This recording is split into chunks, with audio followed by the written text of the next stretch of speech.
All right, we are live. Welcome to the 2021 annual meeting of the Old Town Laverne Business Improvement District. And we're meeting virtually, obviously. I'd like to invite anybody who is watching on the YouTube stream that they can, obviously, if you're watching, you already know how to watch. But if you have any comments, you can submit a written comment via email. Send it to planning@cityoflaverne.org. That's PLANNING at cityoflaverne.org. And with that, we'll go ahead and get started. I want to thank everyone who's watching in today, plus all of our members. Natalie, could you start us off by calling the roll of the board? Yes. Ms. Verne? She's here. She's muted. Yes. Thank you. Mr. Miller? Here. Mr. Forgy? Here. Mr. Gendrell? And Chairperson Walters? Here. Looks like Chris is still trying to connect to the audio. Yeah. Okay, very good. We have a quorum, and we'll move forward with our annual meeting. Today's meeting has a lot of elements to it, and hopefully a lot of good information for all those watching today. And so we'll try to get through it as expeditiously as we can. I wanted to start off with just a couple of reflections of the last year. A year ago, none of us would have predicted that March 1st of 2021 we'd be in a virtual format. And having gone through all the ups and downs that we have for the last year, pretty taxing on everybody's well-being, both financial and emotional.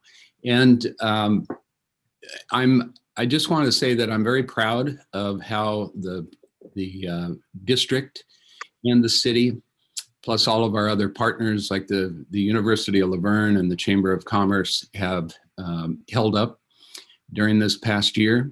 Shortly after the pandemic closed everything down, we saw how dramatically many of the businesses in Old Town were hurting, being forced to close.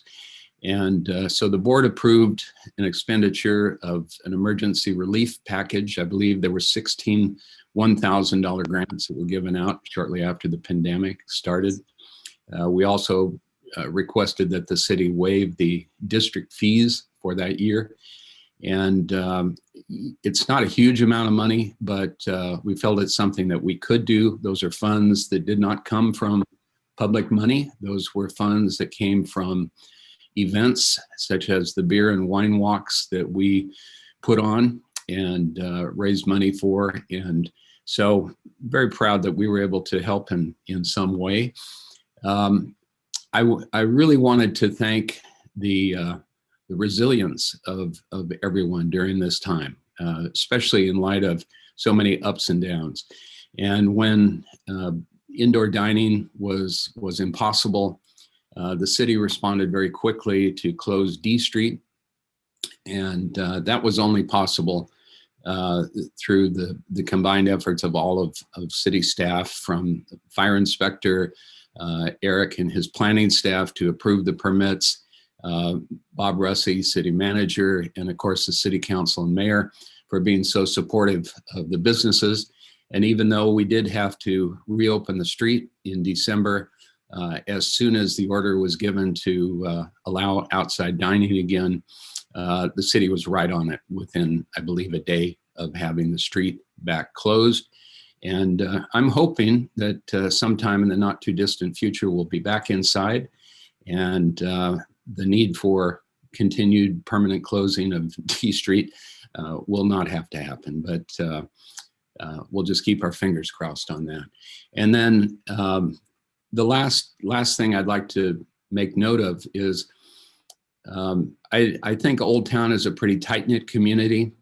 The events and activities that we do really have helped make that bond. And it's always very sad to see any of our businesses have to close.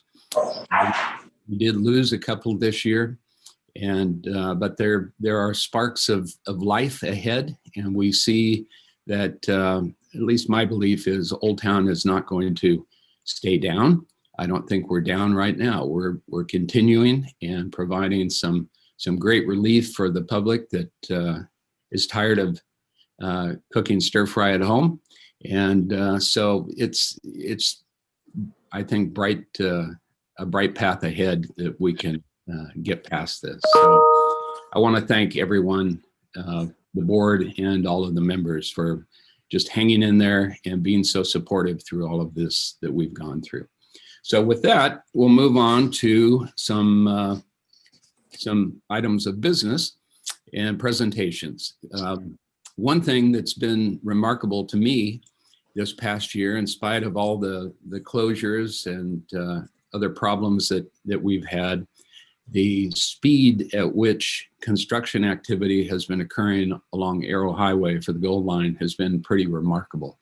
And now that the construction effort is rapidly closing in on the Old Town core, we felt it would be a good idea to get an update on Gold Line.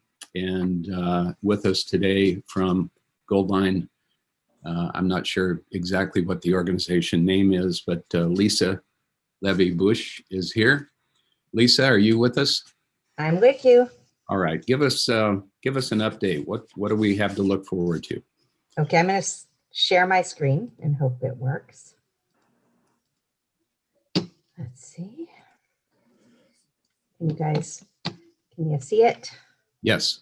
Awesome. Okay, so I'll run through a number of slides pretty quickly. I'm happy to give you a link to this presentation afterwards so you can share it with your members. So the agency I work for is the Foothill Gold Line Construction Authority. We're a separate agency from LA Metro. I'm going to go over today, this morning, a little bit about us, about the project that we're working on, the elements in the city of Laverne, where we are with construction, and just a quick overview of the community outreach that we are conducting as we move through this project. So about us and about the project, as you all well know, LA County is growing. The San Gabriel Valley is growing as well. It's growing a little bit, anticipated to grow a little bit slower than the county as a whole, but we're still expecting some serious growth within the San Gabriel Valley. And within the valley itself, most of the population and employment growth is actually anticipated to happen along where we're building the Foothill Gold Line. So you see the numbers of population and expected employment growth. We all know this. We don't feel it exactly right now, but this was a study that was done by our Southern California Association of Governments, and it showed that in the corridor that we're building in right now, from eastern Los Angeles County through western San Bernardino County, about 3 million, oh gosh, it's too early in the morning. Okay, 3 million trips are happening every morning and every day. And only about 3% of those are happening by transit. Most of them, of course, are happening by car. So this is the 210 freeway right there. So the construction authority I work with, as I said, we're a separate agency from LA Metro. We were put in place back in the 90s to specifically plan, design, and build this one line in the metro system. We have all the roles and responsibilities we need from the state legislature to do everything that we need to do. We have our own board of directors, as you see. Laverne's vice, I think she's the mayor pro tem right now. Robin Carter is, excuse me if I'm wrong about that, is our vice chairman, and all of our board members are local elected officials or representatives of local cities. And we feel very, it's very important to us that we work with all of our cities very closely. So on a regular basis, we meet with the elected officials through the Joint Powers Authority Board, and then with city staff through the Technical Advisory Committee Board. And we've been building it in phases. So LA Union Station to Pasadena, that was completed in 2003. That was sort of our test right out of the gate as we were a new agency. We were able to finish that on time and on budget. And when we finished that, the cities east said we want to be part of this. And so because of funding, we broke it up into 2 projects, Pasadena to Azusa, which was completed in 2015 with 6 stations. It now ends at APU Citrus College Station in Azusa. And luckily with the recent measure passing, we were able to break ground on the Glendora to Montclair segment, which in 2017 with 6 more stations. Now, because of funding, I'm going to talk about that. We are likely to have to build this in 2 phases. So I'll talk about that in a second. This is the whole metro system as it's planned. We are, again, are only responsible for this one line. When we're done with this line, we will go out of business. We are building light rail. All of us out in this part of the county understand MetroLink. We see it on a regular basis go through our cities. We are building light rail, so it's a little bit different, and hopefully people have been able to take advantage of the metro system since it's come out to Azusa. But the trains are smaller. They hold about 200 passengers per car. They run almost 24 hours a day, between 20 and 22 hours a day, depending on the day of the week. And they run very regularly. So it's a very different system from MetroLink. It serves the purpose of getting people throughout the day to where they need to go. And again, I hope people have been able to utilize the system. So Glendora to Montclair is 6 stations. It's Glendora, San Dimas, Laverne, Pomona, Claremont, and Montclair. We started the process, as I said, back in 2003. We've environmentally cleared the project. We've engineered it. And now, of course, we are under construction. We broke ground in December 2017. And since then, we've completed 2 initial projects, contracts on the project. Both were very utility oriented. And then in October of 2019, we were able to sign the contract with the design build team of Kiewit and Parsons.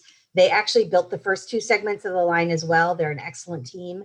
They independently, it was just like every major bid, they had to compete, but they came out ahead both on price and on their proposal.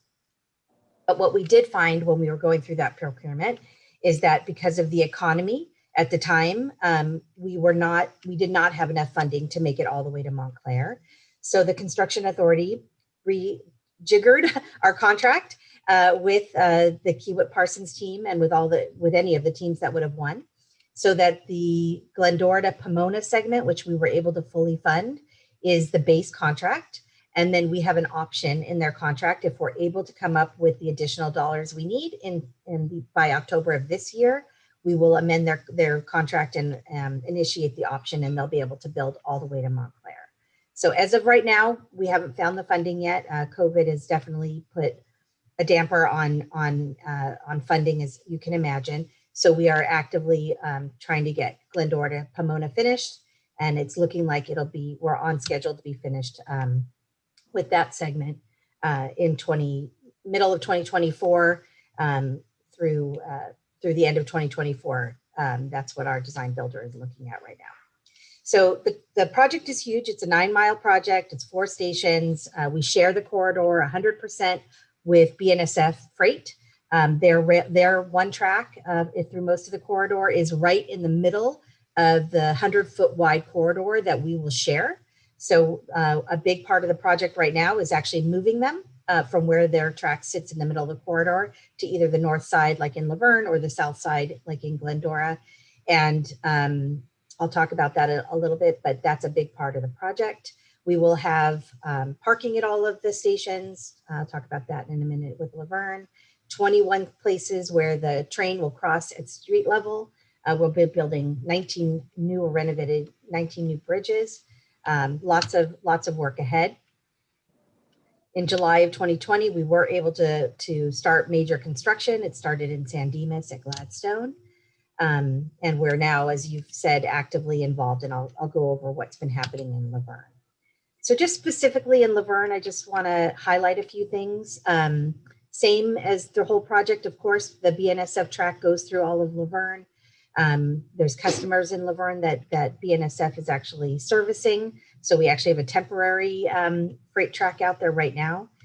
We will have the station, I'll show you in a second, but right over there at E Street, just north of Arrow Highway. We will be, we don't have any big bridges over roadways that we'll be building, but we certainly have bridges in Laverne over little water channels. At-grade crossings, street crossings where the train will cross the street. We have Wheeler Avenue, which is basically complete. It's opened. Fulton Road, which is under construction right now. San Dimas Canyon is coming up. A Street, D Street, E Street, and White are all places where the train will cross the street at street level. We're also integrating new right-hand turn lanes on Arrow Highway so that there's more capacity on Arrow Highway to hold cars when a train is coming, so that we don't have any incidents where cars and trains interface with one another. We also will be restriping White Avenue from the railroad corridor north to 6th to widen and allow for additional, I'm sorry, I used the widen word, that's not the right word, just to add capacity on White Avenue for cars, again, to eliminate any issues with interface between the trains and cars in the area. So this is a site plan that shows where the station's going to be. You have E Street. I don't know if you can see my cursor, Fairplex down here, Arrow Highway. The station will be right here, just to the east of E Street. We have a surface parking lot that we will be building that you'll access off of Arrow, and it's about 300 parking spaces that we anticipate. People will be able to, there'll be a walking path from White over to the station and a walking path also from E to the station as well. And the city is I don't know where the city is on the pedestrian overpass, but there is going to be a linkage that the city is working on between the Fairplex and the station as well, so people don't have to cross Arrow Highway at street level. This is a rendering of what the station will look like. We did originally propose a parking structure, but Metro believed we were building too much parking, so we've now made that a surface parking lot, which will allow for some more flexibility of development and other things in the future. So we're updating this rendering as we speak to reflect that. And then you have a wonderful artist that the city selected to do some artwork at the station. Her name is Blue McWright, and she is going to be bringing in the history of agriculture and citrus through some sculptures that look like citrus ladders, and with water features with the squiggly lines from the MWD building that reflect water and the importance of water to the city. There'll be 3 sculptures, one that will be facing downtown Laverne, one the university, and one the Fairplex. So construction, as I said, Wheeler Avenue was completed. There's still some work to be done, but it was completed enough that we were able to open it on February 1st. And then we've also been able to, you can see over here, the new right-hand turn lane that's been built as part of that closure. There is a track right here that you see in the middle that's actually going to be used by BNSF right now during the construction until the full freight line is relocated to its new position. We needed to be able to allow them to keep operating and serving their customers. So that's a temporary track that will then be retrofitted to be a light rail track. Fulton Road is currently closed. That is started on February 1st. It's a 3-month closure. Lots of work going on right now underground to upgrade all the sewer and water lines. Edison's also undergrounding something at the moment while that closure is in place.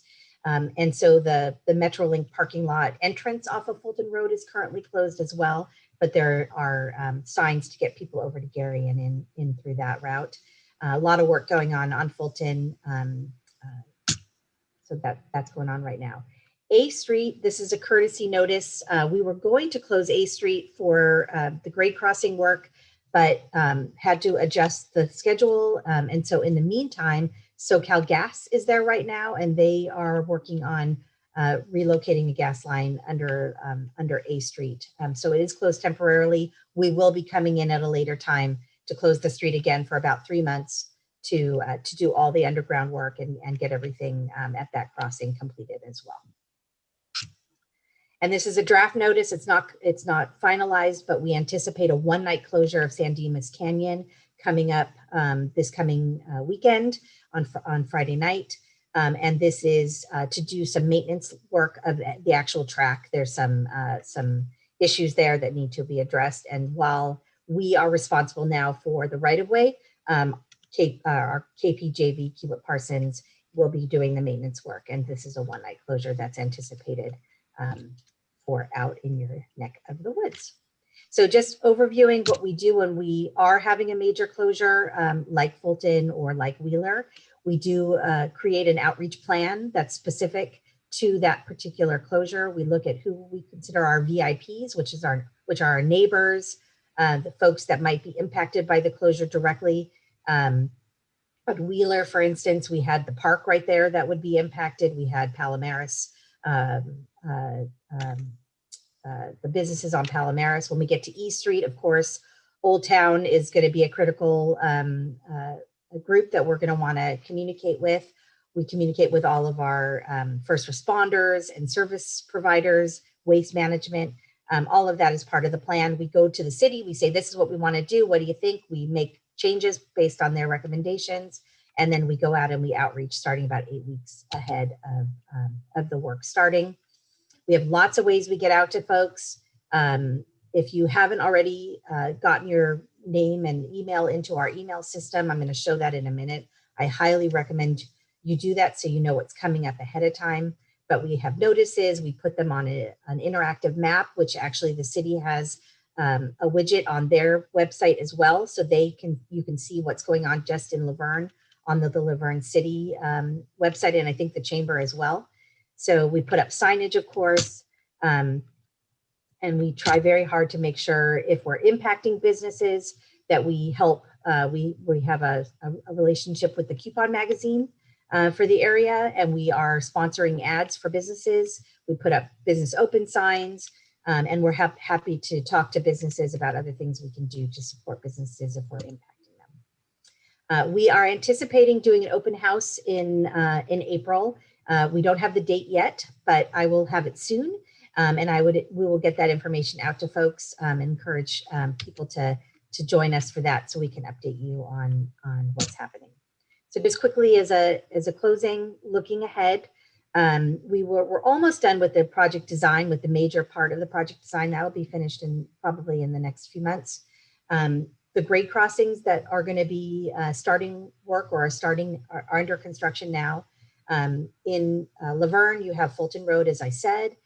Coming up, we have East Street that is anticipated to start in mid-April. So if you have thoughts on things we can do to support Old Town while that sort of access to Arrow Highway is closed off, I would welcome to hear that. And there's some other streets, of course, that are closing in other cities. We will continue to be doing mid-block work, meaning that between streets where there'll be work happening throughout. We haven't started the station in Laverne yet, but we have started the station in Glendora.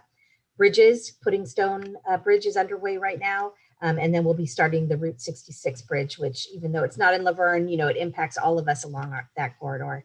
And then we'll be hosting the April open house.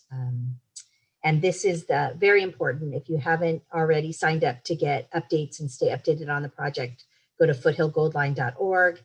All it takes is an email address and we will keep you updated. We try not to inundate, but we try to make sure that you know what's going on. And with that, I'm happy to answer any questions. Thank you, Lisa. That was a very thorough and good update. One quick question, my understanding is that you do not ever close two adjacent grade crossings at the same time. So D and E would not be closed at the same time. Is that correct? That's 100% correct. And it's actually written into the contract that they're not allowed to do that. And D Street, I assume, would happen after the completion of E. Is that? Yeah, I don't have the schedule, but yes, all of them are separated out, and I'm happy to. That's part of why we're going to do the open houses, is to give an update on overall when people can expect certain street closures. Great. So I'm happy to give that to you. Are there any questions for Lisa from the board? Tim? Just a quick comment, and Ms. Bush, I really appreciate what you guys do for us and what you guys do. And wait, I don't know what I just did there, but I just put a little sad face, which I'm not. No. You're just Get sounding rid of like that. leaving. I have to leave the meeting, you know, to go to my. There you go. No, I just want to thank you. Yourself and the Gold Line Authority and Habib have always been really good with our community and any community you guys deal with to outreach, and just we're tickled to death to have the Gold Line coming. It is going to bring some very wonderful traffic to our community. But we do appreciate what you guys do for us, your outreach. Wheeler was very informed, even though we had some delays, but it was well informed. People knew what was going on. And I think that's the biggest thing, is let people know what's going on. They're pretty excited. So we'll have some nice, pretty much quiet track areas, which is going to be awesome. And but thank you very much. I do appreciate what you guys do. And we are looking forward to our pedestrian bridge. We just got to figure out how to get the funding now. But Okay, sorry, I didn't know what the latest. No, was on no, that. that's good. We have the design portion of it through the COG and the San Gabriel Valley Council of Governments. So the design portion is in works, but we just have to figure out the funding. So, but we'll work on that. We'll work on that. But thank you again. Thank you, Mr. Mayor. I appreciate it. Any other questions from the board?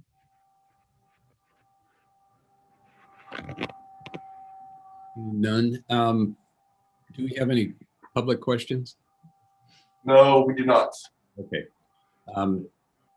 Well, Lisa, thank you once again. That is very encouraging news. I'm really pleasantly surprised at how quickly and efficiently the work seems to be happening. So everybody's anxious that this is actually within reach now, not speculative, but Well, let me know if you don't mind, if there's something between now and April or even after that we can do to support Old Town as we do close off that access from Arrow. Street banners, we're happy to put them up and design them and do all that. So please feel free to let me know. I think that could be very important. Arrow in particular at D Street, but also E Street is a very important feeder for Old Town. So some signs helping direct people through the detours and things would be very helpful. So once again, Okay. thank I had Thanks, one you last guys. one last comment. I just want to say I'd be remiss if I didn't mention our cities of Claremont and also Montclair, that it's very important that we continue this on. And then the ultimate goal is Montclair to the Ontario airport. I think that is the absolute goal that we're trying to do for our mobility here. And our sister city of Claremont, we need to match that funding to complete that. It's very, very important for us, our cities and their cities, so that we can all connect. So. you. One question, could we get a link to the presentation from Lisa? That'd be great. Sure. Eric, I'll send it to you. Does that work? Yes, thank you. I'll send it out to the rest later. Sounds good. Thank you. All right. Have a great week, you guys. Thank you. Thank you. So before we move on, I have to say real quick, when I was thanking folks in the city for all the help, I left out probably the most important for closing the street, which was the public works crew, the guys that are actually out there moving trees and barricades and making that happen. So give some kudos to them as well for all the support. Next on our agenda, we have the State of the City message. Mayor Hepburn, welcome. Good morning, everybody. Mr. Shear is going to put up some slides on here, and there's a tremendous amount of information, but I will try to move through it fairly quickly. So we shall start. Just basically a financial review and overview. The last year fiscal revenues dropped due to COVID, which we all know about. We've already discussed that, but it's been quite a hit for all of us. But we were required to use some reserves. Fortunately, the revenues are much better than projected. The sales tax revenue has been projected to be 4.5 million, which is much better than we anticipated. We're still Still expecting to use $1.1 million in reserve, but we still have the reserves protected at excess of 10 million. We are looking though with the excess that we're looking at possibly some functions with the city to bring forward as far as purchasing like public safety cameras, software, street and sidewalk repaving projects, and possibly I know the community development department's looking for another planner, so we're looking at that. So, but also keeping in mind that this is a very fluid dynamic right now with what's going on with COVID and what we're getting in with our budget. So we're looking, we're very cautiously moving forward to make sure that we keep our coffers full so that we can afford what we have currently. So, and then also the CAFR, which is the Certificate of Achievement for Excellence in Financial Reporting, was given to our finance department by the GFOA, and that's quite a prestigious award that we had an outside firm, independent auditing firm, come, and it was squeaky clean. So congratulations to our finance department. It's very important to know that our residents and also our state that we're doing what we're supposed to do as far as financing. So, and there we are. Responses to COVID. Boy, this is a big one. You know, it just shows the resiliency of our community, residents, and also our staff. You know, when we were able to, when everything got shut down with the pandemic, it was amazing that we were able to, you know, move forward and basically go to virtual, which is, we're all very used to that now. But they just basically, the city staff, I must commend the city staff, our city manager, all the departments for just being able to move through this, basically the adaptability and the bravery during this pandemic. And a number of major things was that we did was preschool on the go, which our community services department. We had Halloween, which was fantastic. We had also Christmas, and the departments, fire, police, public works, everybody was involved. Our community services department, Yvonne Duran and Bill Aguirre, just did an outstanding job as far as working with our community. We had just a drive-through, just a couple numbers. We had on the Halloween, it was 122 actual participants, but overall 230 people. Our Winter Wonderland, which was 340 registered, we had 700 participants. So people loved it, you know, and it was just, it was fantastic. And we basically also had drive-in movies at the Fairplex, sponsored by the Laverne Police Department. So kudos to everybody in the city. And they had the drive-in movie at the Fairplex. That was a Police Officers Association that donated that. It was wonderful. They had quite a few participants.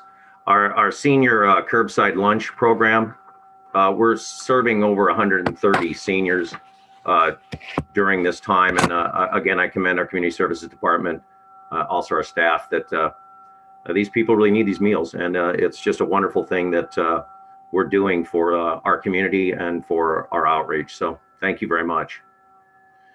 Municipal election. Well, that was 2020 municipal election. We welcomed in Mr. Crosby as council member and Ms. Lau as our new council member. Also, as you know, I was elected mayor. Also, one of the big important ones where we passed a measure LV, which is projected to generate $3.5 million per year to assist us to move forward as a city and do the things we need to do to keep our services and up to snuff for our residents. So that was and we have a police chief designee. Captain Colleen Flores has been designated as the heir apparent to when Chief Paz decides to retire and move on. She will be, she was already put in place as to be our new female chief of police. She's extremely talented. We're looking very forward to that. In the meantime, our things are going very well in the police department with both of them working side by side, Chief Paz and Captain Flores. Oh, communications consultant. You know, for many years we've looked at this, and a lot of us said, you know, it's time for basically a facelift. And because of social media, and COVID. This has really been a big focus of ours, and Mr. Russi and our staff have hired Trepepi Smith. They are a communication firm, and since they've been enlisted, we 2,000 Facebook followers. There's been a 12% increase in Facebook. There's been a 2,770% increase in Twitter followers, 114% increase in Instagram followers, and a 6.4% increase in Nextdoor residents. Also, we've been able to do news releases, which have been visited 1,393 times as far as hits. And also we've been recognized by a lot of local news stations that because of this have put information out there that's going on in our community. Projects completed. We have the Fruit Street medians that you've all noticed, absolutely beautiful. We also have the bike lanes that have also been completed. Also the D Street sidewalk. My children went to the school many years ago, but there was always that dirt area by the Bonita High School parking lot that was kind of an eyesore, and we couldn't quite figure out what to do with it. But they were able to, with the existing, one of our vendors was able to do it at a very reduced cost, actually around $200,000, and to beautify that and make it more appealing, and also just more durable for the traffic that goes out there. And I must remind you that some of these fruit median strips, that that some of these projects we do are funding from the federal and state. So our city is extremely good at getting as much money as we possibly can to fund some of these projects that we wouldn't necessarily be able to do. So kudos to the city and staff. Tobacco grant. The police department has secured a 2-year grant to provide tobacco education to students. And this is really important, getting out to the community and letting the students know and the community what the vaping and smoking is, what the effects are, and how serious it is. So kudos to the police department. This is another one, the Neighborhood Watch meeting. They had the first virtual meeting for Neighborhood Watch, the police department, which was really cool.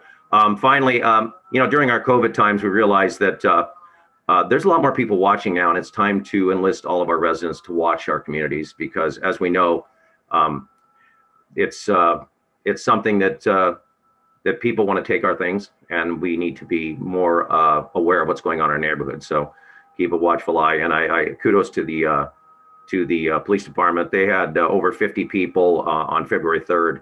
I want to say that Holly Savage and also Sergeant Michael Martinez and Corporal Martin Weinrab were part of the discussion and on the Zoom meeting, and kudos to those people, and also Jim Crook, who's a part of the Neighborhood Watch program too. Without them, this wouldn't have happened, and our chief and our captain and our city. So thank you guys very much.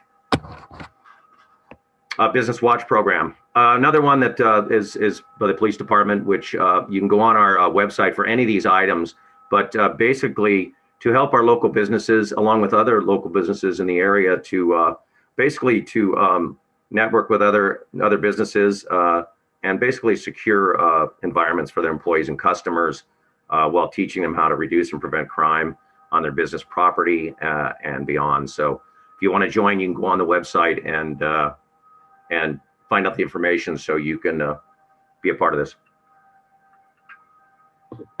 Neighborhood Watch sign replacement. I don't know if any of you noticed, but some of the signs is that one right there. Actually, you can almost see that. Some of them were ancient. Again, because of COVID and everything else, as far as people being home, the police department, along with Chief Paws, Mr. Sam Gonzalez, Captain Flores. We also had a couple members. Want to thank the Laverne Rotary for stepping up, and a number of the members in the Laverne Rotary purchased signs so that they could be put up to replace the ones that weren't, you couldn't see actually, or couldn't read. I also, Greg Pilato, who is also a school board member, he's also a new Rotarian, and then also Sharon May, who is our next president as far as Laverne Rotary. So I want to really thank them, and they had a total of 68 signs that were replaced in February.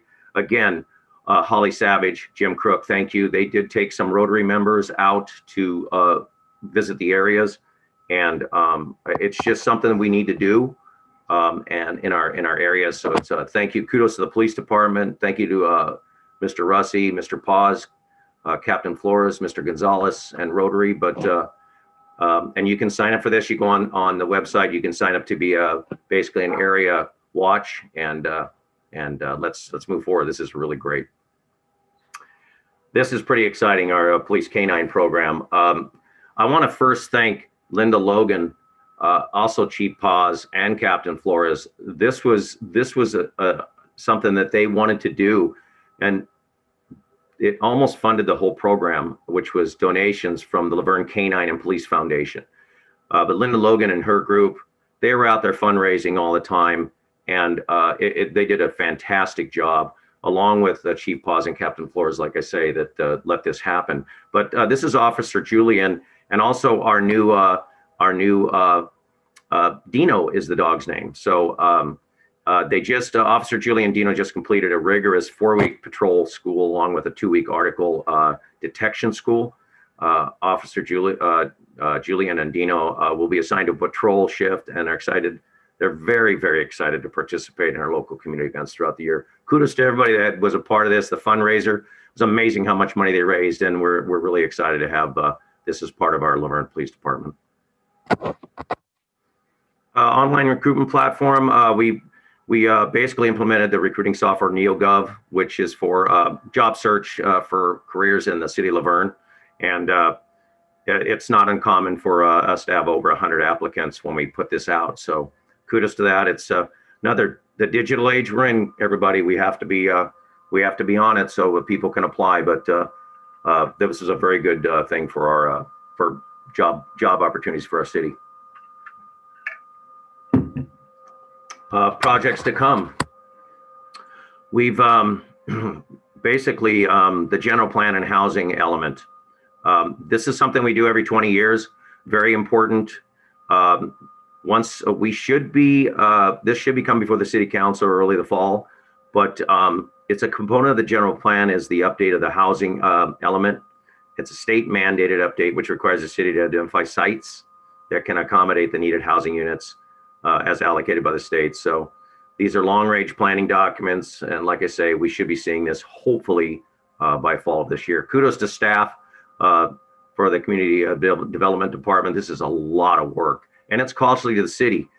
But in order to be a part of this, we have to do it every 20 years.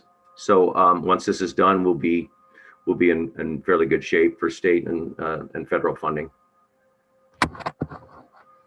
Projects to come. Inclusion playground at Los Flores Park.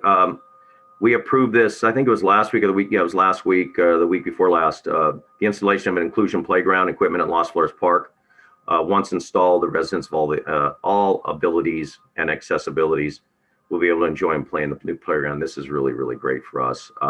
The Arrow Highway greening project, the revitalization of Arrow Highway from Fulton Road to White Avenue, that'll be starting. The pavement rehabilitation projects, as you can see, Sycamore Drive, Hannibal Street. Some of these are complete replacements because of the age, but also fix 5th, 6th, and 7th Streets and Peyton Drive. You know about the downtown Monero Square project, and then also the Durwood Signal.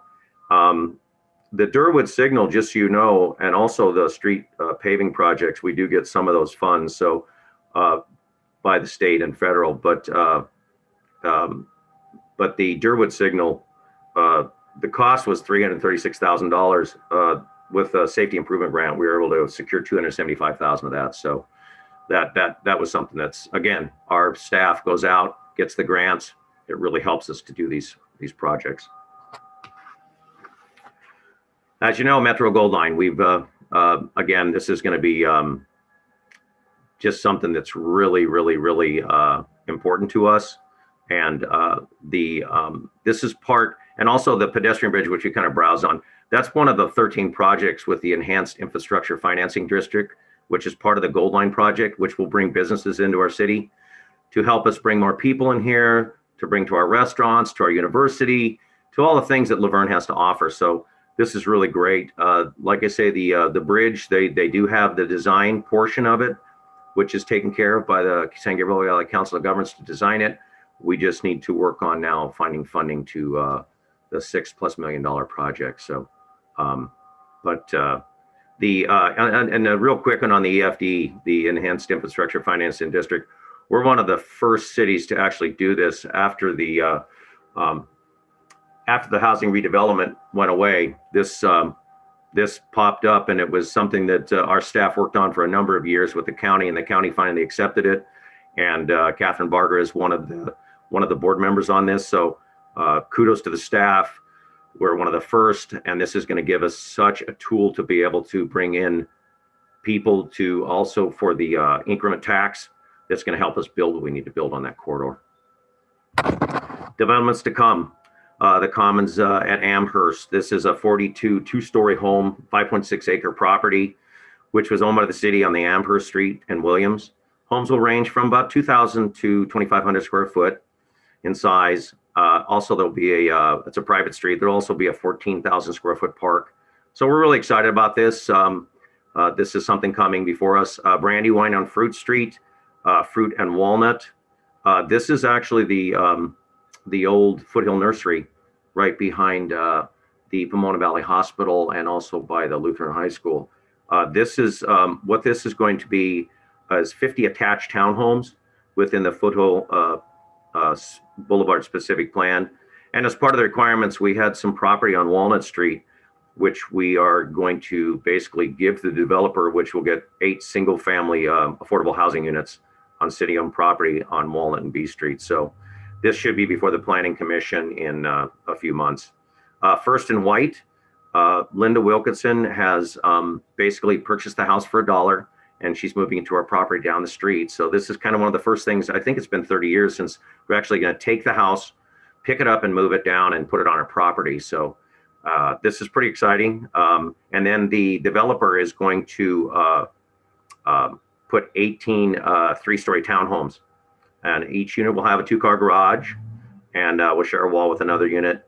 15% of the units are going to be proposed as affordable levels, and the project is consistent with the requirements and goals of the Old Town Laverne specific plan.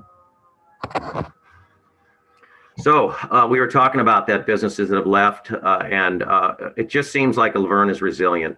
Kudos to the restaurants, kudos to the downtown business district, kudos to our city. We just have a place that people want to come and eat and also shop. So it's pretty exciting. So we've got a couple new ones where Sergio's is going to be Le Creperie French Cafe, which they're going to be opening very soon. Also Kebab G, which is the new Mediterranean restaurant, former Lily's Tacos over there by the old person Ford, by the apartments over there. Mi Cocina is going into, and that's coming soon, it looks like, by Papa's Artisanal.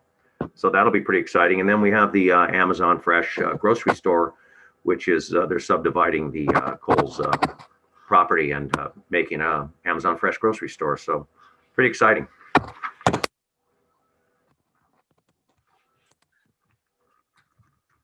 That's pretty much it. I just want to thank the staff. I want to thank all of us, everybody in the city, Mr. Shearer, your department, also Mr. Russi. This stuff does not happen without all of us working together as a team. And I know Mr. Walters had mentioned regarding the closure of D Street. Our businesses are our lifeblood in this community. And I think that we all have the same goal in mind, is that to keep our residents local, but also bring in other people from other communities to come in and visit our wonderful neighborhoods and our restaurants and our businesses, our jewelry shops, our wine shops, things like that. So we, like I say, we're not out of the woods. We have, you know, some rough roads ahead, I think, as far as financially, but I do want to thank our finance department for keeping the purse strings tight, Mr. Russi also, and to keep our city safe, our police department. So we're in the right direction. We will consistently look at being efficient. So, but we do appreciate the downtown business district.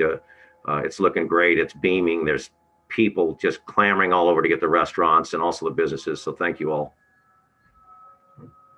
Thank you, Mr. Mayor. Appreciate all the information. Amazing how much is still going on in our little city in spite of challenges. So thank you for the report. Before we move on, are there any comments, Eric? Yes, Mr. Chairman, we do have a request to speak on this item. Hold on, we have some echo. Can you mute, please? Thank you. And so now he's going to call Jackson Salinas so he can speak on this item.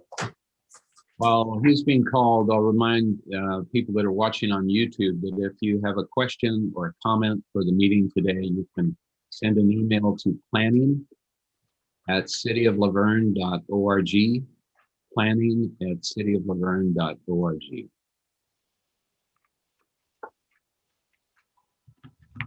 Good morning, Jackson. This is Natalie calling from the Old Town Laverne Business Improvement District meeting. In just a moment, I'll connect you.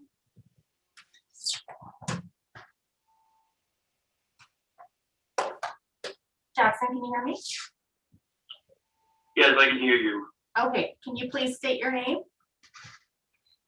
My name is Jackson Salinas, and I just want to say thank you to the city and Mayor Hepburn for all we've done during this crazy times with COVID-19. I hope we could go back to normal sometime soon in the future once everything goes well with the recall of Gavin Newsom and everything else that's going on across the country. Thank you so much. Jackson, if you'd like to speak on the next item, we'll just place you on hold, okay? Alrighty. Thank you. Very good. Any other comments? I No know other- that I have an echo, but I wanted to say thank you to Mayor Hepburn for doing all the minutes with the mayor. I think that's on social media. It's very helpful to everybody. He's been very supportive of downtown as well as all Laverne businesses. So I just wanted to say thank you so much for that. You're very welcome. I wanted to mention one thing. I apologize. The city and myself are constantly in contact with our county supervisors regarding, we're the colors that change and the openings. We're very much involved almost on a daily basis of what we can start opening more, the parks, our restaurants, our dining, inside dining. So we are really every day looking at that. So I just want you all to know that and they're very good about a response. We have a very good supervisor that does care. As you know, the vote that she took, the other 3 didn't vote. The other 2, Han and Barger, voted to leave inside, the dining, not to shut down. So they're very receptive. They understand business. So we consistently and constantly work on that. But thank you. Thank you, Mickey. I do appreciate that. Very good. Any other comments or questions? I have a question. We talked about some new businesses. Is there any updates on the Osh business on Foothill? Mr. Mayor, would you like me to respond? Yes, please. No new updates. Right before COVID occurred, we had approved a fitness gym to go into that location. They subsequently have backed out of that lease agreement due to their business model not really being COVID compliant. And so the property owners have not given staff any word that they have anybody else that are currently looking at that space. Okay, very good. Once again, thank you, Mr. Mayor. Thanks, Tim. We're going to move on to the next item, item C, which is our financial presentation and upcoming budget for the Old Town District. Eric? Thank you, Mr. Chair. Yes, attached to the agenda packet was the one sheet kind of summary of your budget, where we're at today, basically, and what my initial projections are for next year. But I will be asking that 2 of you do volunteer to be part of the subcommittee so we can meet and go through some of these details more specifically and come back to your April meeting with an official recommendation on a budget, which would go back to the city council and be adopted as part of that budget process. But briefly, if you recall, our budgets are really need to be finalized in around April or so, May, for them to go put before the council. And so at that time, unknowingly, unbeknownst to us how long COVID was going to last, we were optimistic and we kept both the beer walk and the wine walk as part of the budget. Obviously, there's big expenditures as part of those projects, but they're both definitely revenue generators for the district, the primary revenue generators. As you're aware, neither of those events were able to occur. So the good news is that our expenditures are going to be much lower than what we had projected, but so will the revenue.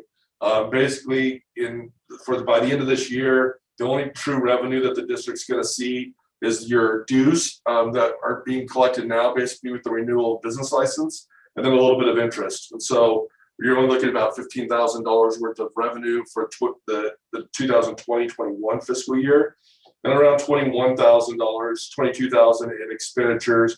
Most of that is tied directly to the landscaping and power. And then the $12,000 that was transferred to the association for marketing purposes July 1st of last year. So that's about a $6,000 deficit. The good news is, as of July 1st of 2020, you had reserves of approximately $126,000. So roughly after this year, we expect your reserves to be around $120,000 going in to 21-22. Basically keeping everything the same with the exception of I'm not proposing a budgeted beer walk event, which is typically held in September, just as it seems unlikely that that's still going to be able to occur with the nature of that event, specifically about people congregating without masks, eating and drinking. It seems like that might still be a little too soon. So I'm taking that out of the budget for 21-22. But I have kept the wine walk, which would be around May of 2022 as a potential event. I did cut everything in half, expecting that potentially that event would have to be smaller in scale. So just from a budgeting standpoint, I cut your revenues in half, and same with your expenditures. It still would be a money generating event, but not to the extent that we're used to it. And that's just all speculative. Those are more decisions or discussions that can occur with the subcommittee to determine if they think that that's appropriate before we bring it back to you in April. You can see though, with those changes, projected revenues of $46,000, but projected expenditures of $89,000. $40,000 of that is in the capital improvement program projects. Specifically $20,000 for the Monero stage project and $20,000 for the street tree lights. And so that's further discussion I think that could occur to see. The city is in process. Just a quick update on Monero Square. The civil drawings are being completed now by the city's engineering firm to be able to go out to bid for an actual contract to move forward with that project. We were waiting for Verizon Wireless. They backed out at the last minute about building their tower, so we finally were able to move forward with getting the construction to occur. So past years, you had devoted $20,000 to each of those two projects. And so whether or not that's going to continue with the less revenue that's expected in the next year, maybe the tree lights get put on pause to try to see how that goes, but that would be for further discussion. So you do have the reserves available to move forward. However, again, projected $120,000 starting reserves come July 1st of this year. With that, I'd be happy to answer any questions and or take recommendations for the subcommittee. Very good. Are there two of the board members who would like to be on the subcommittee? Meet with Eric. I know typically Mary Ann does like to be part of that process. When are you thinking of doing this, Eric? Well, we would need to meet before probably the next 2 weeks or so. And then that way we can have a recommendation for your April meeting. Okay. Because I know she starts pretty soon. I would like to be on that committee. Okay. Nikki? Anybody else? I can do it if Mary Ann doesn't want to, but I think Mary Ann and Mickey would be a good selection. Okay, I will reach out to Mary Ann, and then if not, I will contact you, Craig. Okay. And we do have a public comment on this item if there are no other questions on the budget. Okay, let's go ahead.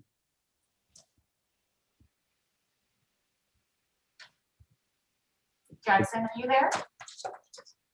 Yeah. Okay. Go ahead. Well, I just have just one question. Do you expect anything in this budget to change?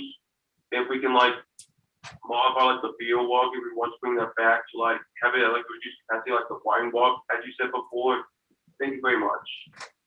Thank you. And if you'd like to hold for public comment, we'll call back or we'll get you back on the line. All right.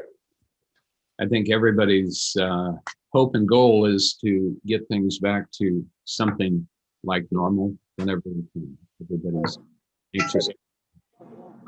The only comment I would make regarding the budget is it's always better to have money in the bank than a deficit, and allow to do some of these projects. We're very much looking forward to Monero Square, the tree lights. You know, every time I drive through Old Town at night, I'm just amazed again at how nice they look, and especially with the outdoor dining, really makes it nice down there. So, we're in very good shape. Is it believed that, if I understand you right, Eric, in 2021, the DIBID will not participate in any beer walk or wine walk, not till 2022 in the spring? Did I hear that correctly? That's how I'm proposing your budget, yes, based on, you know, some of the reports about, even with the vaccine, that the requirements of wearing masks, that large gatherings is going to be one of the last things that's going to be allowed to occur, especially where people are intermixing as those events are designed to be. So, you know, unless things drastically change, I think it'd be worthwhile to plan for the wine walk a year from now, basically, but maybe not anything of that nature. I've got both car shows occurring, so a car show in November, just because that's all outside. There's no indoor design. Masks can be worn during that event. That potentially an event like that could occur versus a food and drink event, right? I did have a customer tell me that they're going to Knott's Berry Farm for the boysenberry taste, and they went last time when you had to wear masks. So anyways, they just told me about this the other day. So I thought, oh, maybe, you know, it is something that we could think about maybe in September, but obviously just a thought. So we could talk more. Obviously, that kind of event would have to be exclusively outside, right? So the wine walk and the beer walk events that we're used to, where you're going into the businesses, one of the reasons for the event is to get exposure to those businesses, isn't really part of that plan if it's all outside in a parking lot or in the street. But that's something else I think that you as a group can discuss, if that's worthwhile to move forward with trying to plan something for like that, that would not be inside the businesses. Do you believe, Mr. Mayor, that we might be able to modify a wine walk to comply with county and state COVID requirements and still do an event downtown this year? You know, that's a real good question, Chris, because I think right now we have to really see, because the vaccines are ramping up. Johnson & Johnson's coming on board, and that's a one and done. So I think that I think things are going to change. I want to be cautiously optimistic, because if we can, sure. It's just that we have to see what the county says. My focus right now is opening up inside dining as soon as these numbers drop. We've got to get to inside dining, and you know, but it's a good question. I think we need to, I think as we get into June, I seem to think that they seem that earmark June and July is going to be when a lot of the vaccines have taken place, and you know, the herd immunity is going to kick in. So we'll see. I'm cautiously optimistic. I would love to see downtown open up and have a beer walk and a wine walk, because but again, as Director Scheer said, we have to go with the premise right now that's 2022, but we'll see. Things are changing quickly. They're opening up schools right now. K-5, April 5th. I mean, that means that they're really seeing the need to open it up again. So we'll see. We could always come back to the council with the budget amendment too. If during the summer things change drastically, we think that an event like that could occur by the end of 21, that we could come back. It's not just because we say it now that you were locked into that. There are adjustments that can be made to your budget. You know, and it's a revenue generator too, right? So you'll have some expenses, but you're gonna have more revenue. So, you know, I did have one real quick comment. I was remiss that the city, along with Director Scheer and Candace Bolcock, and also Councilmember Lau and myself, put the business assistant grants in place, which as of date, we've got 29 issued at $5,000 a piece at around roughly $145,000. And I look at the audit demands and they're still coming in. Please Tell your people, get these, please. It's very important. It's not a lot, but $5,000 when you're starting back up, every bit counts, and they were 2,500. And also we gave the membership dues back also. So, you know, the city's committed to making sure that we're successful every angle we turn at. So again, Director Shear and Candace Bulcock, and also the Councilman Lau. So, and the city, it's very important that these are still there. There's still money there. Please apply. Eric, I had a quick question on the Dibbits finances regarding the budget. Did the number of the reserve that you just gave, 120, does it include the fact that we gave back individual grants to all the members of the Dibbit in the early stages of COVID last year? Yes. Wow. Yes. Last year, you guys spent about $20,000 out of reserves. Your reserves before were about 145 or so. So you did go through about $20,000 to $25,000 of reserves with that refund and other expenses that were related to COVID and without the revenues. But yeah, you had very healthy reserves, so that all was reflected in those numbers. Thank you. One good thing about the just keeping the options open for any events, beer, wine walk, is we've done this. We're pretty nimble at doing it. You know, we can pull it together relatively quickly. 2 months we can do that, but unfortunately we don't have the authority to just unilaterally make that decision. So we'll just continue to monitor, and if we can, that'd be great. A nice bonus for the fall. Let's move on to Eric. Did you want to talk about the car show contract now? Yeah. So Craig apparently Jose has not been able to get on. He had a doctor's appointment, but him and I have spoken, and basically he's agreed to basically extend the contract for 1 year, since basically we lost a year of car shows, and in hopes that we can have one again, the cruise and holiday one at near Thanksgiving, and then the cool cruise near Easter.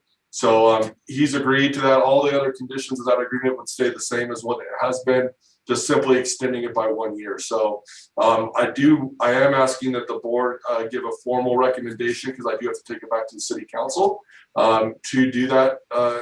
But he is completely on board with that plan. Yeah. If there aren't any, go ahead. Eric, I have a question. So is it this Easter? No. I'm sorry. The other thing is that he has asked, we basically agree that this Easter's event most likely is not going to be able to occur based on the current orders from the county. So he's already postponing this Easter's event basically and putting his sights on the cruise in Laverne in Thanksgiving time this year. So here's just a thought. God forbid we're still at outdoor dining in November. If we are, I would think that we would probably not want to do that, because we wouldn't want to, everybody would have to pick up all their stuff, unless we did it not on, D Street between Bonita and 3rd. I think, yes, if the situation's the same, that we would try to utilize more of the university's parking lot, or with the university's consent, obviously, to have that additional parking for the car show, and not change the outdoors dining in the middle of the street, if that's still the direction from this board. Any other questions on that? If not, can we get a motion to concur with the 1 year contract extension? I move that we extend the contract with Craig Lozelle for 1 year. Second. Who seconded? Jason. All in favor? Aye. Aye. All right. We've got some fairly brief committee reports and updates on different areas. Eric, did you have anything additional you wanted to share? I do not. No. City Manager Bob Russey is sitting in there patiently. Did you have any city issues that you wanted to share with us today? I did not. I just signed on in case there were some additional questions around the state of the city. And so thank you very much. Well, please pass on to all of your folks how appreciative everyone is with the support. Well, we appreciate the Divot support too, on the other side, because it really helped to keep the things that we needed to change moving quickly. So we appreciate that as well. Thank you. University, Jason, what can you enlighten us with? Sure. As of today, anybody in the education sector is eligible for vaccine within LA County. So we are highly encouraging all our employees to get vaccinated. We're not making a requirement, but we are highly encouraging them to get their vaccines. This will help us get that herd immunity that we're looking for within the community and hopefully get us back in on campus soon.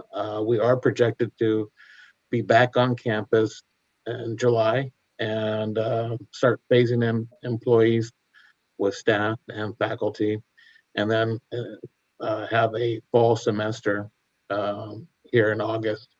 So we're going to see a phased in return, a hybrid type scenario class structure where we have some in person and then some will be remote, and then those will alternate as we go through the semester.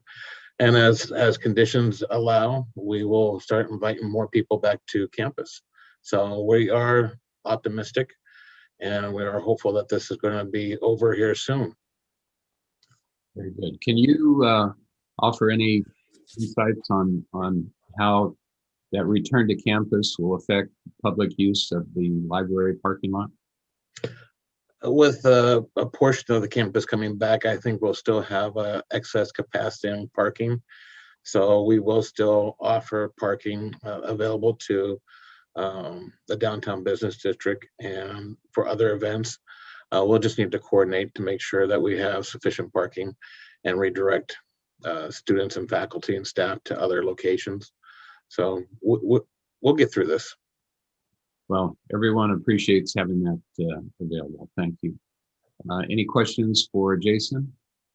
Yeah, are there any commencement plans at all, or is it all virtual? Yeah, we've been doing it all virtual. It's been pretty successful, though, the setup that we've been providing. We did our winter commencement, which seemed to be pretty positive. I think we're probably going to be doing the same thing for the spring here in May, but hopefully come next winter will be face to face. So pretty exciting to see. Great. Any other questions? I would just like to mention tonight at the city council meeting will be the presentation of design awards that the mayor will be presenting. But I want to recognize the university as they were awarded 2 different awards for the artwork at both Ludwig and Citrus Hall, as well as the Ludwig Center overall for architecture. So just wanted to recognize that work on the university's part. Very good. Congratulations. Thank you. Let's move on to Nikki, and if you want, you can talk about both the marketing and the social media. Okay, so I was thinking, social media is going well. I've been super busy with obviously the holidays and not Thanksgiving, but Valentine's Day. So I'm gonna put out another shout out to everybody, get me an ad, get me something. Only a few people participated in it, so I'm hoping more people will. I know Craig, you and I had talked about, like, for 4th of July, couldn't we get flags that go across the street on D Street, those some kind of flag or banner. And I was thinking maybe we could get a banner that would possibly go on Bonita for a couple weeks or however long they allow it, and then have it moved over to our side that basically says something like, shop, eat, enjoy local, something like that. Just kind of, we might as well use those poles, and I think right now is a really good time. Those banners usually cost around $700 to, I'm just going to say $7,000 to $1,000. I think it'd probably be more around the $700 price range, but I could get an estimate on that.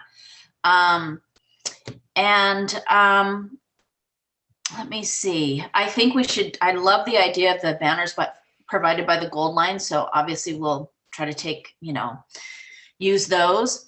And I'm just wondering, I think that we should really have a parking sign down on 3rd and D that really shows that that parking is free. I think a lot of people probably don't follow us on social media and they have no idea where to park. I went out to dinner the other night.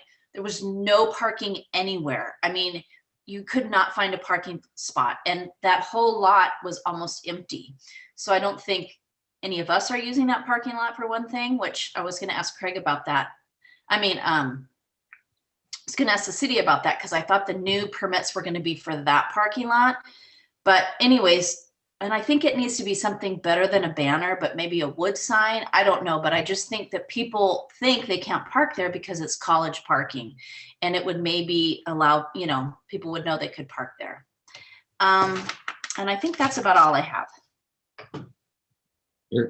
Jason, do you think the university would have any issue with a sign indicating it's open to the public?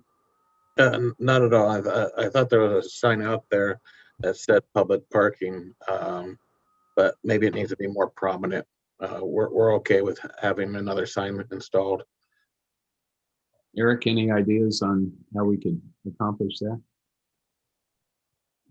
We do have the signs. They are smaller at both drive entrances to that parking lot. You know, there's been somebody, I think, else had suggested that we put a banner up behind Monero Square, like hanging from the trellis behind the fountain. But obviously, if you're driving through that intersection, that's really only visible if you're going westbound on 3rd Street and not really any other way. So I'm not sure that gets the most exposure. I don't know what the answer is.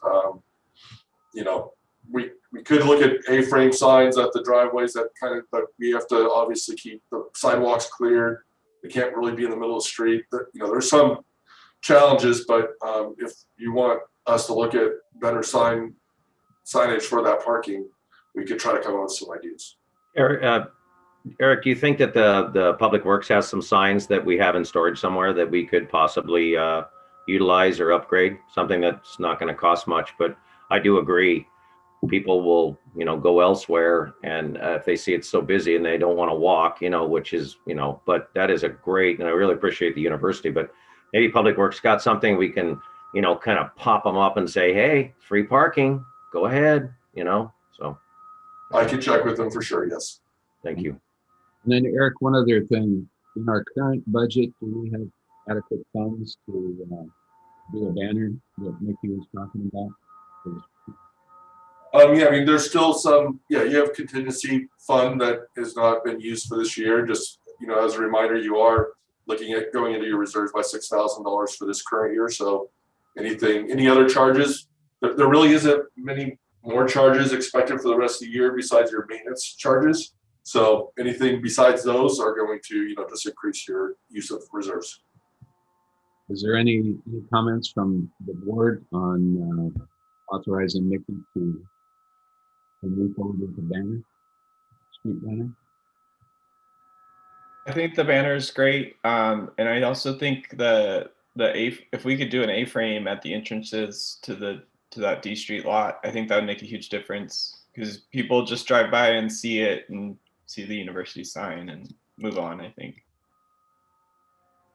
Do we need a motion to this, Eric? No. Okay, so Mickey, you got your banner. Okay. Great. If no other questions on that, Leah's here. Leah, any words of wisdom from the chamber? Good morning. The chamber just wrapped up our Show Your Love for Laverne February promotion, encouraging people to brag about their favorite Laverne small business using the hashtag We Love Laverne. We will be searching all the social media sites for the use of that hashtag and be awarding 5 lucky winners a 1-hour flight over Los Angeles, generously donated by Brackett Field Airport. This Thursday, March the 4th at 11 a.m., the Laverne and San Dimas Chambers of Commerce will be hosting Community Connections with the Bonita Unified School District. Superintendent Carl Coles will do a 15-minute state of the district presentation. And then we will be working with their career technical educational instructors and discussing potential partnerships with the businesses in the Laverne community based on the different education avenues that they're offering. So we are looking for businesses to join us this Thursday. They're hoping to find some business owners that would be willing to go into classrooms and do presentations, potentially provide internships for their students and other opportunities like that. RSVPs are required, and links will be sent out the day of the event to provide any, or to prevent any potential Zoom bombing for that event. Great. Thank you. Any questions for Leah? Not a question, just a comment. I thank you, Leah. You guys are awesome. There's so much social media out there and people posting on Marketplace and downtown Laverne, and really it's doing a great job. If you forget some of the times, and like I'm trying to do a minute with the mayor on the different shopping centers and different businesses, but you guys really blasted out there. So you look at a hamburger, or you look at one eating place, or it really makes a huge difference. So thank you for what you guys do. Very good. Thank you. I noticed Craig Hosell has joined us. Craig, I don't know if you were on, but the board made a motion to concur with the 1-year extension of your contract. And thank you. With the expectation that if things go well, that November would be the next car show. Is there anything you'd like to add to that? No, I sent Eric some correspondence I had with the LA Health Department. I mean, I'm on them every 2 weeks, and in this last email, I even suggested, I said, can we become a vaccination site and a testing site? I said, a lot of our attendees and our participants are over 60. So, it would be a good feature of the event type of thing. And they said, no, and the governor doesn't want any events, they said, we don't know what, April's going to bring. But they said, no go on April for now. And everything I've been hearing from both counties, Orange and LA County, is that, middle or late summer, things look like, they might go ahead and happen type of thing. So, I'd like to be able to pick a date in July, August, September timeframe or whatever. And the thing we've been doing with the event is rescheduling it. We've never canceled them. We've always rescheduled them, and it gives everybody, a date and a time, and yeah, I can make it. No, I can't make it. Can you keep my money for the November show, or, the next show coming up type of thing. So, with your approval, I'd like to, look at dates down the road, before November, that we could still have the Cool Cruise, in summer, in some date, in the summertime. Because a lot of the other car shows have just flat out canceled them for the whole year. They're not going forward and whatever. And yet, and I keep saying this at every one of our meetings, there are literally, I wouldn't say hundreds, but a lot of car shows still going on all over the county, in, Orange, LA, Ventura counties and whatever, but they're all on private property. And I think that's the one caveat that allows them to have it. And because we have to get, approval from the health department and the city and go through all the procedures we have to go through. That's why, we're a public event and working with the city and that type of thing. So that's my synopsis on, what we've been doing so far. Very good. You're always welcome to come back and make a proposal, and continue working with Eric and city staff to see what's feasible. And I think everybody here is anxious to get you back in business. Last year was the first time in my adult life that I did not work one single event. I mean, it was, every one of them was either canceled or, rescheduled type of thing. But I drove by downtown 3rd and D Street on Saturday and noticed your outdoor dining areas and whatever. How long will that last? Because, you know, it obviously impacts the show to some degree. I mean, obviously we can always work around it, but, you know, it takes 40, 45 cars out of that area that I'd have to relocate. And Everything at this point is just, you know, who knows? We have to wait. I would guess, just off the top of my head, that if we're at a place that we can have events like the car show, we're probably back to indoor dining, and the street might be open then, but who knows? right. So keep going. We appreciate your perseverance, and one of these days we're going to see cars back on that street. Exactly. Everybody's chomping at the bit. I mean, it's, you know, for that one thing, everybody understands, nobody's upset, and they really do appreciate it. So it's all good. Thank you. Yep. I was asked to allow some time for Chris Gendro, who's in the middle of a transition. Chris, do you want to give us a little update? Yes, today will be the last meeting I attend to the DIBID. I'm officially resigning. You guys have known this for some time, and I'm in Laverne today, finalizing the switch of the business to Dory Franco. Dory and Sean are the new owners of Chase's, and Susan wasn't able to come down with me because of a scheduled therapy for her arm and whatnot, but she wrote a letter that I'd like just to read to the DIBID that I think is pertinent at this moment, and I agree with it completely.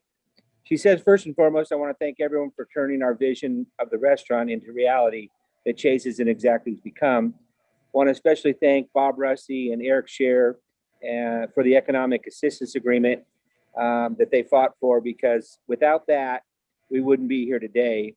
Little sidebar note, we moved to Arcadia, California, because my dad worked for Kiewit Pacific, and Kiewit Pacific has now morphed into Kiewit, whatever the other name is, that's doing the train through the city. So it's kind of crazy how those things all work together. But I'm in Laverne because of Kiewit and so on. So getting back to the letter, Chris and I started the dream almost 9 years ago. We believed that historic Old Town Laverne hadn't tapped into its potential as a destination. Having worked as a server at Cafe Allegro for over 12 years, I was uniquely positioned to see how bringing another high-quality restaurant to the area would achieve this status. While a wine and beer bar located next door named Chase's was failing due to a lack of knowledge and care, but it had two things, location and community. If these two things were nurtured, it could set a sleepy town Laverne on a path to growth. We started very small, spent every waking hour nurturing it. We slowly brought like-minded people on board. Over the course of 6 years, we grew it from 10 employees to 30, and now we have 60. We built another restaurant known as 4th Street Mill 3 years ago. We moved Chase's from the old location to 3rd Street to its present location. We're now one of the top 10 contributing tax revenue businesses in Laverne and have 64 employees. Mom and pop style restaurants, retail service oriented stores have come alive. Events like the Sip of Laverne, Laverne on Tap were created to attract communities.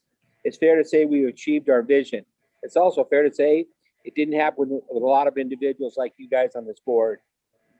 Chris and I believe restaurants, to even have a chance of success, must exhibit the great atmosphere, great quality product, great service.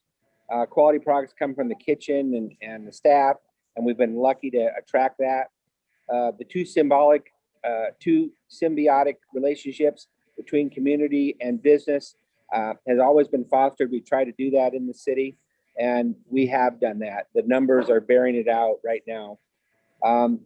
Dory is a perfect new owner for this restaurant. She is our longest employee, spent her whole life in the restaurant business. Her husband worked in a restaurant business for 10 years, managing corporate stores, and now he's a school teacher in the Ontario Unified School District. They are lovers of Laverne, live in Laverne, live and eat Laverne. Their kids are in the school system. So as an owner, proud of what we've built, I couldn't be prouder to turn it over to Dory and her family and her kids to run it for years to come. It's going to continue its greatness, and I just want to thank you all for all the appreciation and support that you gave us. And we thank you very much. Very nice. Any comments? from any of the board members? Real quick, I'm going to check out if you don't have anything more for me. Thank you, Craig. Well, I'd like to say that I guess it was about 9 years ago that Chris and Susan opened up on 3rd Street, and that was a very auspicious time for Old Town. That's when we started the wine walk, and really started seeing some changes. The university was doing exceptionally well during that time. It was, many things came together. Having the just the physical presence of Chase's. Little sidebar, the job that I currently have at Cal Poly, I think I got in no small part to the fact that my boss 6 years ago was having dinner at Chase's on the night of the wine walk, and it was just overwhelmed by how the ambiance of the Old Town and the event. And she said, "Who put this on?" And that definitely worked in my favor to get this job. So you were involved in my life without even knowing it. And I'm proud to call Chris and Susan friends. They become more than just another business and have really given back to this Old Town. So we will miss you. Don't be strangers. And, Chase's will be part of Laverne for a long, long time to come. Thank you, Chris. If I may, Chair. Please. I would just like to, Chris, thank you and Susan for having the courage to look at expansion of your restaurant and making it a success. I know we had envisioned seeing something in that old bookstore for a while, and it's incredible what it has turned into and has really given, it shows that a boutique restaurant like that can be successful in a small community. And just want to thank you for taking that chance, and we were very happy to be a part of it as well. So thanks. If I could just add one thing that occurs to me pretty regularly is no restaurant has moved into that cask and cleaver in San Dimas that I was so close, so very close because of money and funds moving to, but because of the economic assistance agreement and your vision and Eric's vision of expansion, and then the evolution of having that program allowed to be open to other businesses, I hope Chase's can be used as an example going forward to say good businesses with good people that help build community, participate in community events, need to be cherished and try to be kept. And without your help, I don't think we could have done that. So thank you and staff again in the city. It's been a really important reason why we're here and the success. And I will tell you the numbers coming out of COVID, because of, I don't know if the people have been shut in for so long or whatever, but we just did back-to-back weekends of numbers that are 30% higher than we did last February prior to COVID closure. And we have no inside bar, we have no inside dining, and we have no inside parties. And we had all three of those things last year, and we're up 30%. So kudos to staff, Dory, and what Chase's does, because it's working well, and we're happy to be part of Laverne. Always will be. Mr. Chair, if I could just make a comment. I just want to thank Chris. I know you and I have not always seen eye to eye, but the point is that it's the good of the whole, and you've always been a team player, and you've always assisted other businesses. And as a business owner, I understand that, you have to all stick together. When one succeeds, we all succeed. But you definitely, even when we had our open market and you would be shopping down there with the dog back when, hopefully that comes back soon. But you and your wife have been an absolute asset to the other businesses, not just in downtown Laverne, but for all of Laverne. You're always an advocate for pushing business and restaurants and all the other businesses. So kudos to you and your wife. You will be missed. And I do agree that you've left it in some very capable hands, and we look forward to that. But thank you again. You've been a driving force for all the businesses in Laverne, and always positive, always a helping hand, always suggestions. And anytime I've ever been on a meeting, it's always been what can we do to make things better? And I do appreciate that, especially as a resident and also as a mayor. Thank you. Thank you, Mayor. Thank you, Mayor. Well, Chris, I'd like to just echo everything everybody else has said.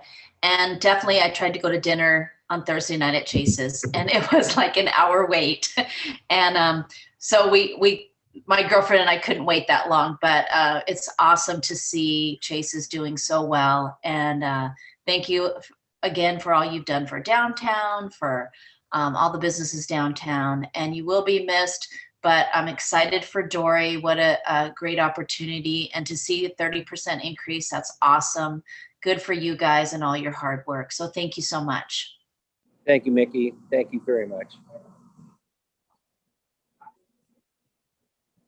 All right. And I have to say that Eggalicious, or exactly is so delicious as well. So I'm sure you're part of that as well, but thanks for that too. Yeah, that's now Dory's too. That restaurant is up for an award. Someone came in and nominated us for the creation of a restaurant during COVID. I don't know what's going to happen with it, but if we get it, we'll make sure we splash it over the pages of Laverne. But thank you again. That really was a great addition to Chase's. That's going well. Thank you. Don't forget the fresh squeezed Cal Poly. Oh yeah, and the Cal Poly growed oranges from Craig Walters, hand delivered, is an important cog of the orange juice, which I miss greatly having when in Washington. We don't get that there. All right. Any additional? You know, one more thing, Chris. I don't think I have Dory's email. I don't know if she's a part of our email blast. Okay. So maybe you could send that to me. I will. Thank you. Eric, are there any additional public comments at this time? Mr. Salinas did ask to speak under public comment as well, so we'll get it back in the line. In the meantime, is he ready to go? He should be, yeah. Let's go ahead with him. Hi, Jackson. You're all set to speak. All right, I just want to encourage all the board members to have a great signed petition to recall Governor Newsom. We'll over 1.9 million collected signatures. We want to get to at least 2 million. Now we have enough validated signatures to qualify for the recall to happen. Please sign if you haven't already. Thank you very much. Great, Thank you. Are there any last comments from members of the board or staff? I'm sorry, I have one more comment. I was wondering, when we can go back inside for the restaurants, has the city thought about, in Claremont, have they built out in their parking lot like 3 or 4 spaces? Has the city thought about that? The outdoor dining has become so popular. And I mean, when we first closed the street, to be honest, I thought it was going to kill everybody else's business. And it hasn't, for me anyways. And I just wondered if the city has any ideas, or if, I don't even know if the restaurants would want to do that, but people enjoy eating outside so much. Just a thought, if we could maybe think about planning for that if and when it happens. Eric, any comments on that? We've talked about that internally, and we've talked about it at the board level too, actually. Maybe Mickey, you weren't at that meeting, but we recognize that at some point the D Street will need to be reopened, and the question then becomes: does it get fully reopened 100%, or do we do something similar to that, where the parking spaces are built out and there's some kind of barricades, because you have to do some kind of protection between the street, the driveway, the drive lanes, and the parking spaces are where the outdoor dining would be. But that might be a potential. In Claremont, each restaurant is just responsible for doing their own build out in front of them if they chose to do so. So it's only really the spaces that are directly in front of them. So it's definitely something we will explore. Just, it's going to be based on the direction of how this is going to work. And, at what point do we reopen the street? Is that when we're at 50% inside dining? Is it more than that? I don't know. That's more discussions that this board will have and the council will have.